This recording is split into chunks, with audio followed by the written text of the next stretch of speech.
Hello, everybody. My name's Jake Rahman. I'm the founder of the Simulation Collective. And I'm Raul Rodriguez, the founder of Emulant Solutions. And we're delighted to be collaborating with SimZine for the first episode of Between Two Simulators. So what I thought we would do for this first episode is find out a little bit more about Raul Rodriguez and Emulant Solutions. So thanks very much for being here, Raul. It's really good to have you on board.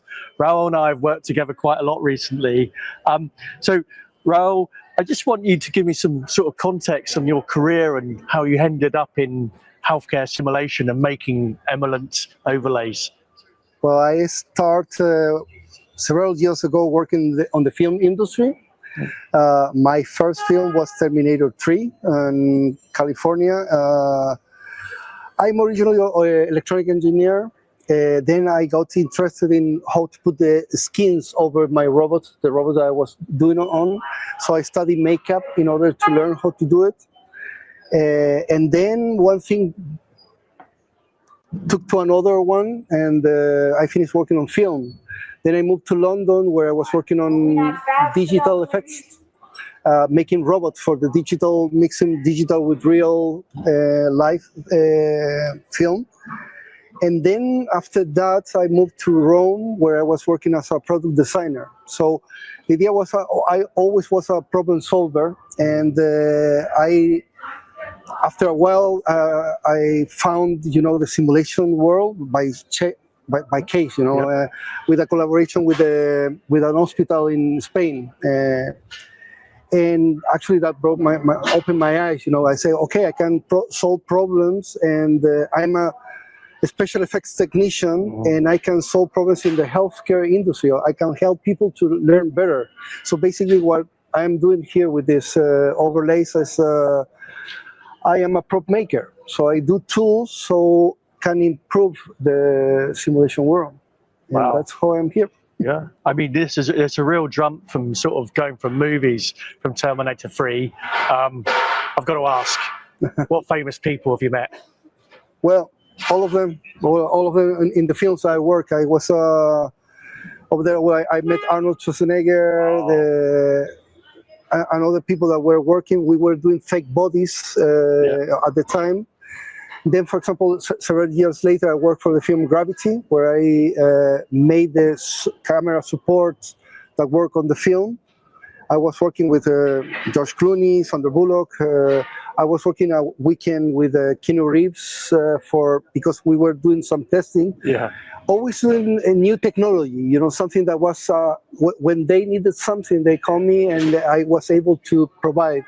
In the Gravity film was very special because I got 3 weeks in order to build the camera support. The electronic was there, the software was there, but they needed the physical thing, and they didn't tell me, that I was going to be working for a big film, so I just did the thing. Yeah.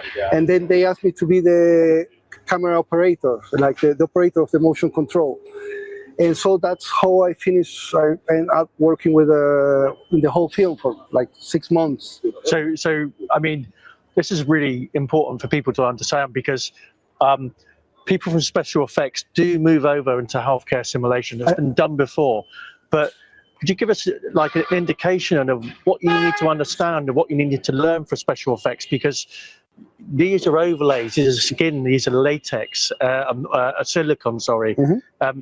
But you're also working in mechanics and robotics, right? Yeah, I haven't applied any of that on the actual product that I have, the mechanics. Yeah. But it's solving problems. The energy that you get on film is that you are on a stage. You need to prepare your special effects, whatever is in the creative mind of the director. Mm-hmm.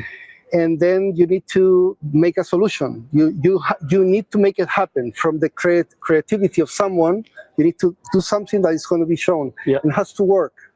So in the healthcare, it's a parallel over there, because you got people that are learning how to save lives, and they need things over there.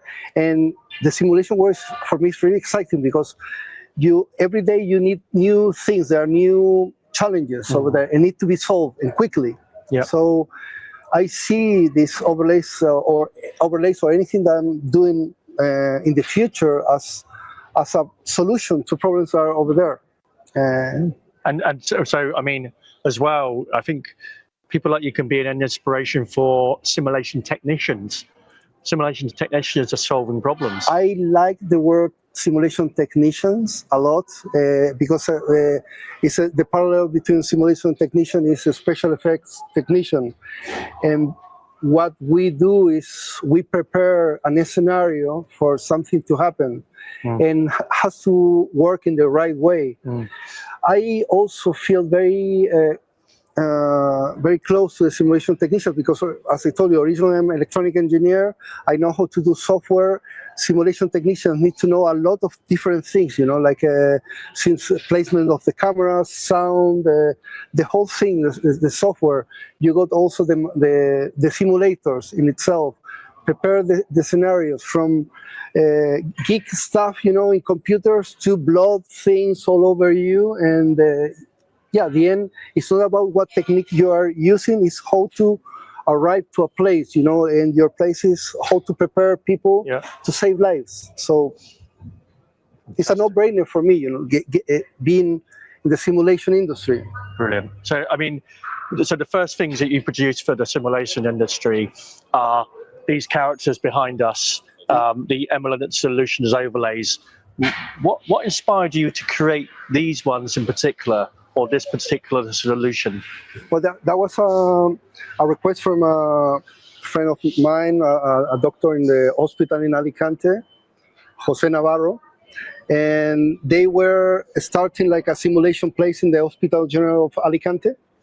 They needed something different. Hearing about my background, and we were speaking, and that's how grew the idea of Emulant in my head. That actually was a need that was there. They got some mannequins, but they needed to make it look more realistic.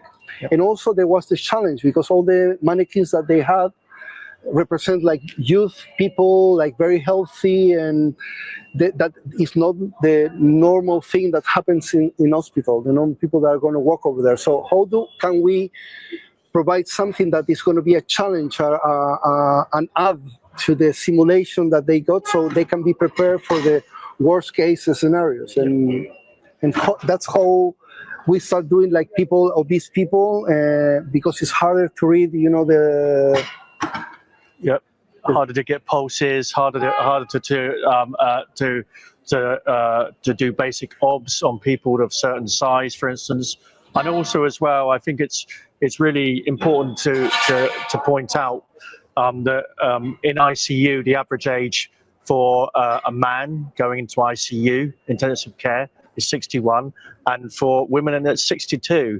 And our patient simulators that are represented out there, they don't represent people like these, do they? They don't represent the true world. Yeah, that's a big thing, and well, it's interesting because it's an evolution that I see on the simulation world.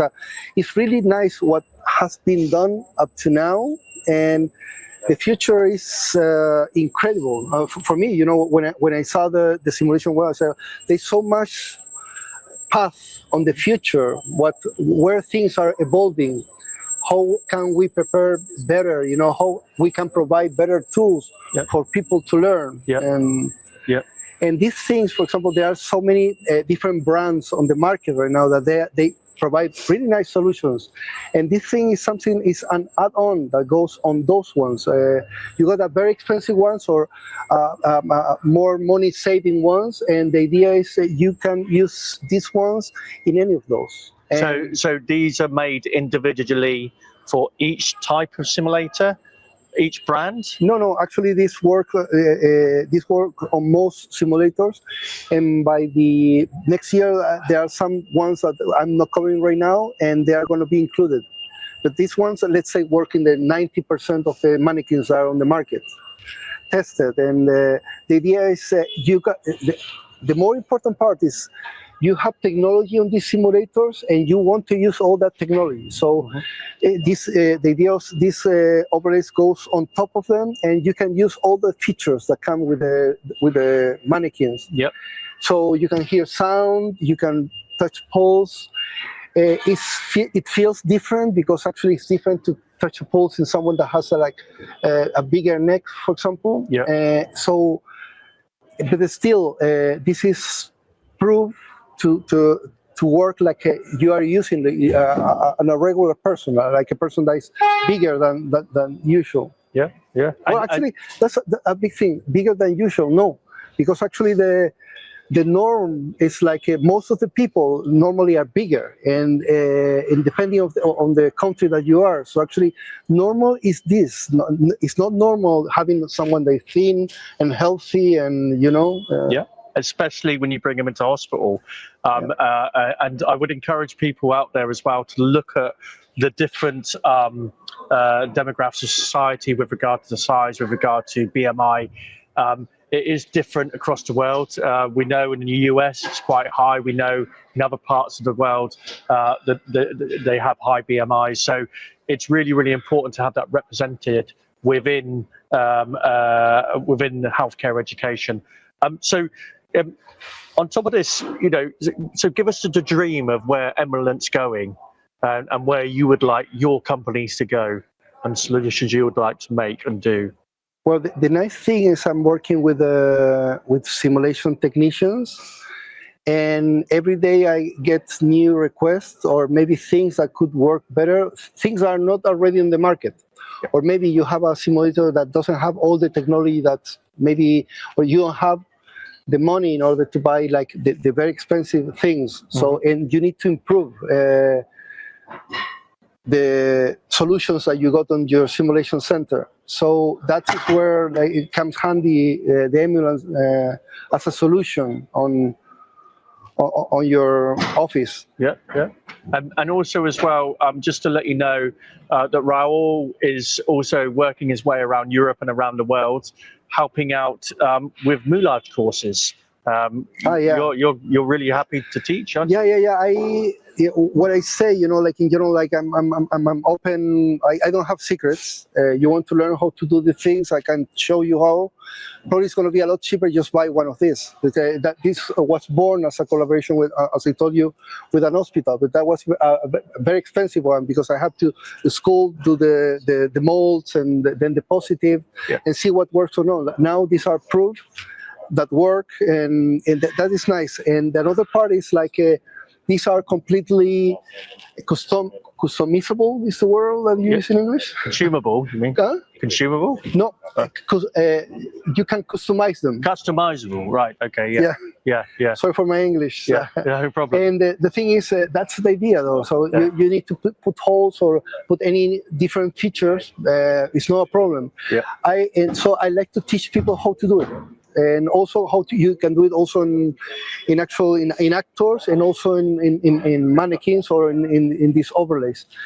And it's simple techniques, and I learned, for example, my makeup artistry, in a school, and probably they could keep me out of the makeup environment, basically because I'm teaching how to do moulage with a stick and a brush. Wow. Because I know that simulation technicians in general, they need to know a lot about, we spoke before, software, how to repair some things, they're involved. So learning how to do moulage in a complicated with too many materials is hard. You have to, it's not something most people focus on those things. The idea that these classes, I teach you how to repair simulation in general. You can be this overlays, and I teach you like all of them have like are hard to break.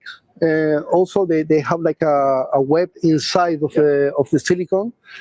Not all the mannequins are over there have that reinforcement. Yeah. So if you got something new, you can do it as well. You can do it beforehand. Even though they break, you can reinforce the silicone. So it could be repaired. Yeah. Before being repaired, or you can repair as well. Yeah. And then how to do moulage on them. You can do permanent moulage, or you can do like non-permanent ones. Fantastic. I mean, so firstly, Raul, again, it's really great to have you here working with us on this. It's really great for your help. I have to say that Raul's helped us with the whole setup here. So we're really, really appreciative of your help. Yeah. And Raul and I are going to be here throughout the event, and we'd really like to meet more of you. We've got around about 16 other interviews that are booked over the next 3 days. And it's exciting from our point of view because there's some great companies in there that we're going to talk to and some great simulationists. So tune in to us, tuning into us on Between Two Simulators, and I hope to see you soon. Thanks very much. Goodbye. Bye-bye.